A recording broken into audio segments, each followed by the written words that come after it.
Buen día, mi nombre es María Laura Menichini, soy neuróloga y docente de esta universidad. Voy a compartir con ustedes las clases de meningitis y encefalitis. En esta primera parte vamos a repasar síndrome meningio. Este síndrome está formado por síntomas y signos que derivan de la inflamación de las leptomeninges. Se acompaña además de alteraciones en la composición del líquido cefalorraquídeo. En la tríada clásica encontramos cefalea, fiebre y rigidez de nuca, pero esto solo lo vemos en la mitad de los pacientes. La mayoría de ellos tienen al menos dos de los siguientes síntomas: fiebre, cefalea, rigidez de nuca y o alteración del estado de conciencia. Recordando la anatomía, existen tres cubiertas. Desde afuera hacia adentro tenemos la dura madre, la aracnoides y por último la pía madre. Entre estas dos últimas circula el líquido cefalorraquídeo en el espacio subaracnoideo. El líquido cefalorraquídeo se produce mayormente en los plexos coroideos, sobre todo en los ventrículos laterales, y se reabsorbe principalmente en las granulaciones o vellosidades aracnoideas. Es transparente, tiene aspecto cristal de roca, contiene normalmente hasta 5 células y el valor de proteínas es hasta 45 miligramos por decilitro. En cuanto a la glucosa, depende de la glicemia y el valor normal es al menos el 50% del valor de la glicemia. Existen distintas formas de clasificar a las meningitis. Podemos hacerlo teniendo en cuenta la evolución en el tiempo, teniendo en cuenta las causas y por último las características del líquido cefalorraquídeo. En cuanto a la clasificación temporal, nos referimos a meningitis agudas cuando los síntomas se desarrollan en pocas horas o escasos días. La duración es habitualmente menos de 4 semanas. Las meningitis crónicas duran más de 4 semanas, sin incluir la fase de recuperación. Por último, las meningitis recurrentes son aquellas que tienen 2 episodios de meningitis agudas y entre medio de ellas contamos con normalización de los parámetros clínicos y del líquido cefalorraquídeo. Según la clasificación etiológica, encontramos meningitis infecciosas y meningitis no infecciosas. Para que ocurra una meningitis infecciosa, necesitamos en primer lugar que el germen colonice las mucosas, se disemine luego por sangre, evada al sistema de defensa inmunitario y por último, invada el espacio subaracnoideo. Siguiendo con la clasificación de las meningitis, cuando nos guiamos por las características del líquido cefalorraquídeo, podemos dividirlas en causas sépticas y causas asépticas. Dentro de las sépticas, encontramos que el líquido es de aspecto turbio, a veces purulento, con polimorfonucleares, con aumento importante de proteínas y con glucosa baja. Un ejemplo de ello sería la meningitis bacteriana por neumococo. Las meningitis asépticas muestran un líquido que es claro, con mononucleares, y dentro de ellas podemos separarlas en aquellas que tienen glucosa normal y proteínas levemente aumentadas, como podría ser una meningitis por enterovirus, que es la meningitis más común de todas, o aquellas que tienen glucosa baja y proteínas moderadamente elevadas. El ejemplo de ello sería la tuberculosis. El mecanismo de infección de estas meningitis puede ser por vía hematógena, por inoculación directa, por ejemplo a partir de una instrumentación hecha en condiciones inapropiadas, o por contigüidad, ejemplo a partir de una infección vecina, o vía neuronal, como son las infecciones por el grupo herpes. Como ejemplo de meningitis aguda, infecciosa y séptica, tenemos las meningitis bacterianas. Según la edad del paciente, encontramos distintas causas. En adultos mayores de 18 años, que son los que habitualmente atendemos, el germen más común es el neumococo. Dentro de las meningitis agudas, infecciosas y asépticas, tenemos que considerar aquellas producidas de modo directo o indirecto. En las primeras encontramos los virus, siendo los más comunes los enterovirus, pero por otro lado no podemos dejar de mencionar al grupo herpes y al HIV. Entre las bacterias tenemos que destacar a la meningitis sifilítica y las meningitis parcialmente tratadas bacterianas. Por ejemplo, un paciente que concurra por angina, lo medicamos con amoxicilina y luego desarrolla más tarde un síndrome meningio decapitado. La tuberculosis, si bien es una meningitis mayormente subaguda crónica, en ocasiones puede dar un cuadro agudo. Como mecanismos indirectos, no podemos dejar de mencionar a los que están vinculados a endocarditis o infecciones para meningias. Siguiendo con las meningitis agudas, en este caso no infecciosas y asépticas, tenemos que considerar como causa los químicos. Un ejemplo sería un paciente con una hemorragia subaracnoidea. Los fármacos también pueden darnos meningitis agudas no infecciosas y asépticas, lo mismo que las enfermedades inmunológicas. Siguiendo con las meningitis crónicas, infecciosas y asépticas, tenemos que destacar las más frecuentes, que son, dentro de los hongos, el Cryptococcus neoformans, que lo vemos más que nada en pacientes inmunodeprimidos, sobre todo pacientes con VIH. Y por otro lado, la tuberculosis. Dentro de las meningitis crónicas no infecciosas, tenemos que considerar las neoplasias. Los tumores primarios del sistema nervioso central pueden invadir meninges y dar una meningitis carcinomatosa.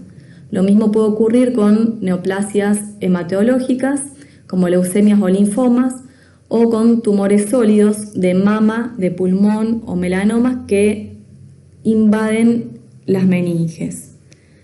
Por otro lado, tenemos que considerar también las enfermedades inmunológicas. El diagnóstico de meningitis lo vamos a hacer combinando la anamnesis, la exploración física y los exámenes complementarios. Dentro del interrogatorio es importante tener en cuenta qué otros síntomas tiene el paciente, conocer los antecedentes, saber si es un paciente inmunodeprimido, si tiene alguna otra infección en ese momento, si está tomando antibióticos, si tiene antecedentes de haber tenido algún traumatismo de cráneo, alguna neurocirugía o cirugía de otorrino. También va a ser de ayuda conocer el carnet de vacunación. Como pueden ver en esta diapositiva, hay una larga lista de factores predisponentes para distintos tipos de meningitis. Acá podemos ver las distintas situaciones consideradas de riesgo para desarrollar meningitis aguda bacteriana. El examen físico lo vamos a hacer bien completo, examinando la parte general y también la parte neurológica, haciendo hincapié sobre todo en los signos meningios y por otro lado, si es posible, podemos completar con un fondo de ojo para conocer el estado de la papila, si es una papila edematosa que nos habla de hipertensión endocraniana o si estamos frente a una papila normal. Dentro de los exámenes complementarios, la punción lumbar juega un rol fundamental. Es la forma que tenemos de conocer las características del líquido cefalorraquídeo. ¿Cómo la vamos a hacer? La vamos a hacer con el paciente en decúbito lateral, en posición fetal, tomando como referencia la cresta ilíaca. De esa forma vamos a estar a la altura de L3, L4. Y una vez que hacemos la higiene y la limpieza de la zona que vamos a punzar, hacemos una anestesia local y luego entramos con la aguja para sacar líquido. Tenemos un video muy lindo en New England que les dejo acá el vínculo para que puedan mirarlo. Antes de hacer una punción lumbar, tengan presente que hay contraindicaciones. Pacientes con coagulopatías, ejemplo, que tengan menos de 50.000 plaquetas, que tengan un RIN de más de 1,5 o que estén anticoagulados. Lo mismo ocurre en pacientes que tengan infección en partes blandas o en la piel donde vamos a hacer la punción lumbar. Y si tiene una lesión ocupante de espacio con riesgo de hernia o hidrocefalia obstructiva, también está contraindicada hacerla. Después de hacer una punción lumbar podemos tener distintas complicaciones. Las más comunes son las primeras dos. La más frecuente es la cefalea. La cefalea es cuando el paciente se levanta, está parado y mejora en decúbito dorsal. Cuando recibimos el resultado del líquido cefalorraquídeo, vamos a tener información sobre la composición citofísica química. Podemos encontrar en ocasiones polimorfonucleares abundantes con proteínas elevadas, a veces más de 1 gramo, y glucosa baja. Eso hace pensar en una meningitis bacteriana. Cuando tenemos mononucleares elevados y proteínas que son altas pero no suelen alcanzar el gramo y glucosa normal, la sospecha se orienta hacia la meningitis viral. En casos de meningitis tuberculosas, las células están también elevadas, donde predominan los mononucleares y las proteínas también son altas. a veces no son tan altas como en una meningitis bacteriana por gérmenes comunes. Acá también encontramos la glucosa disminuida. En las causas fúngicas podemos ver que los mononucleares van a predominar con valores variables porque habitualmente son pacientes que son inmunodeprimidos, y la glucosa también puede tener valores normales o en ocasiones estar ligeramente disminuida. En las meningitis carcinomatosas, esas que están relacionadas con infiltrados neoplásicos, vamos a encontrar células altas donde van a predominar los mononucleares, también con proteínas elevadas y habitualmente la glucosa disminuida. Más allá del examen citofísico-químico, podemos hacer otros análisis del líquido cefalorraquídeo, por ejemplo, tinciones directas, cultivos, aglutinación látex para bacterias o para hongos, PCRs virales y bacterianas, BDRL en caso de que sospeche sífilis, GeneXpert y ADA para casos de sospecha de tuberculosis, citología y citometría cuando sospecho causa tumoral. La citometría de flujo principalmente para neoplasias que sean hematológicas, para leucemias o para linfomas. Continuando con el diagnóstico, dentro de los exámenes complementarios, las pruebas de imágenes son de gran utilidad. ¿En qué casos es indispensable hacer una imagen? Vamos a hacer una imagen antes de una punción lumbar en los siguientes casos: en pacientes que sean inmunodeprimidos, en pacientes que encontremos en coma o con una alteración de la conciencia significativa, en pacientes que cuando los revisamos tienen un déficit neurológico focal o han presentado crisis convulsivas, pacientes que encontremos edema de papila, pupilas poco reactivas o alguna oftalmoparesia. Además, es útil en pacientes que deseamos investigar meningitis crónicas y recurrentes o cuando sospechamos complicaciones dentro de la evolución de una meningitis. Este gráfico ilustra fácilmente el abordaje de un paciente con síndrome meningio-febril. Si el paciente tiene alguna condición para hacer tomografía, tomo muestra de hemocultivo y comienzo tratamiento empírico con antibióticos y dexametasona. Luego hago la tomografía y la punción lumbar. De lo contrario, tomo hemocultivo, hago la punción lumbar y luego comienzo el tratamiento empírico. Si el líquido cefalorraquídeo es compatible con meningitis, continúo con el tratamiento. Mientras tanto, aguardo los resultados microbiológicos. Si el líquido cefalorraquídeo es incompatible, replanteo el diagnóstico.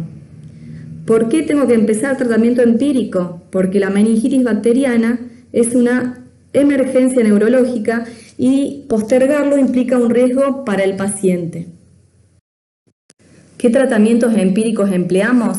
Como mencioné antes, la meningitis bacteriana adquirida en la comunidad más común es la de neumococo. Se da más que nada en pacientes mayores de 18 años. Ese es siempre el germen más común. Por lo tanto, el antibiótico que vamos a usar va a ser ceftriaxona. A veces podemos combinarlo con vancomicina si estamos en áreas de resistencia. Cuando los pacientes son mayores de 50 años, además de usar ceftriaxona, podemos sumar ampicilina cubriendo la listeria. Ténganlo presente no solo en mayores de 50 años, sino también en aquellos pacientes con inmunodepresión o mujeres embarazadas. Al tratamiento antibiótico sumamos dexametasona. Lo usamos durante 2 a 4 días. Con esto lo que hacemos es reducir la mortalidad, tener menos chances de pérdida auditiva y menos riesgo de secuelas neurológicas a corto plazo. Cuando recibimos los resultados microbiológicos, seguimos el tratamiento dirigido al germen correspondiente. En esta diapositiva podemos ver la dosis de los distintos antibióticos para el tratamiento de la meningitis aguda. En relación a los antibióticos, no podemos dejar de mencionar quienes necesitan realizar profilaxis post-exposición. Deben hacerlo los contactos íntimos, aquellos convivientes de la casa, compañeros de trabajo y de escuela. También el personal de salud, siempre y cuando haya participado de maniobras de reanimación, de intubación o de aspiración de secreciones. Solo en caso de meningitis por meningococo y Haemophilus. A lo largo de la evolución del síndrome meningio, el paciente puede sufrir distintas complicaciones neurológicas. Entre ellas destacamos la hipertensión endocranial, que es la más frecuente de todas, puede tener convulsiones, puede tener hidrocefalia, que corresponde a la dilatación de los ventrículos, Podemos tener una colección purulenta subdural, podemos tener déficit auditivos, trombosis de los senos venosos, vasculitis que va a dar lugar a un ACV isquémico y alteraciones cognitivas. Algunas de estas complicaciones las vamos a ver por imágenes y otras simplemente desde la clínica. Como complicaciones sistémicas mencionamos el shock séptico, la neumonía, la coagulación intravascular diseminada y el síndrome de secreción inapropiada de hormona antidiurética. En las meningitis bacterianas tenemos que considerar los factores que son de mal pronóstico o de pronóstico desfavorable. En ellos incluimos lo que es edad avanzada, tener una sinusitis asociada o una osteitis, ingresar con un Glasgow bajo, estar taquicárdico en el momento de la consulta, tener hemocultivos positivos, una eritrosedimentación elevada, trombocitopenia y escasa respuesta inflamatoria en el líquido cefalorraquídeo. A modo de resumen, les dejo este cuadro comparando los distintos tipos de meningitis más frecuentes en la práctica diaria, teniendo en cuenta distintos ítems como el cuadro clínico, el perfil temporal, las características del líquido cefalorraquídeo, qué otros análisis de líquido podemos hacer en cada uno de ellos de acuerdo a las distintas meningitis, las complicaciones que pueden sufrir a lo largo de la evolución y qué tratamiento empleamos para cada una de ellas. Para finalizar y cerrar el tema, lo que voy a hacer es contarles un caso clínico real de una mujer de 44 años que había ingresado con un cuadro de 6 horas de evolución caracterizado por confusión y fiebre. Tenía diagnóstico de HIV hacía más de 16 años y tenía su último recuento de CD4 de 275 células, una carga viral de 168 copias y hacía tratamiento antirretroviral. Solía tener con frecuencia episodios de varicela zóster en la región glútea. Cuando ingresa estaba febril, tenía apertura ocular al dolor, sonidos guturales y localizaba estímulos dolorosos. Todo eso le daba un Glasgow de 9/15 y además tenía rigidez de nuca. Como pueden ver, esta paciente cuenta con 3 de los 4 posibles síntomas de síndrome meningio. Tenía fiebre, rigidez de nuca y alteración del estado de conciencia. Teniendo en cuenta este diagrama, sabiendo que la paciente era inmunodeprimida y que además tenía alteración de la conciencia, lo que hicimos fue tomar muestra para hemocultivos, comenzar tratamiento empírico con dexametasona y antibióticos, en este caso cestraxona y ampicilina, sumamos además aciclovir por el antecedente de varicela zóster a la repetición e hicimos la tomografía de cráneo sin contraste. Como pueden ver, la tomografía de cráneo sin contraste no muestra ningún tipo de lesión ocupante. Por lo tanto, el paso siguiente fue hacer la punción lumbar.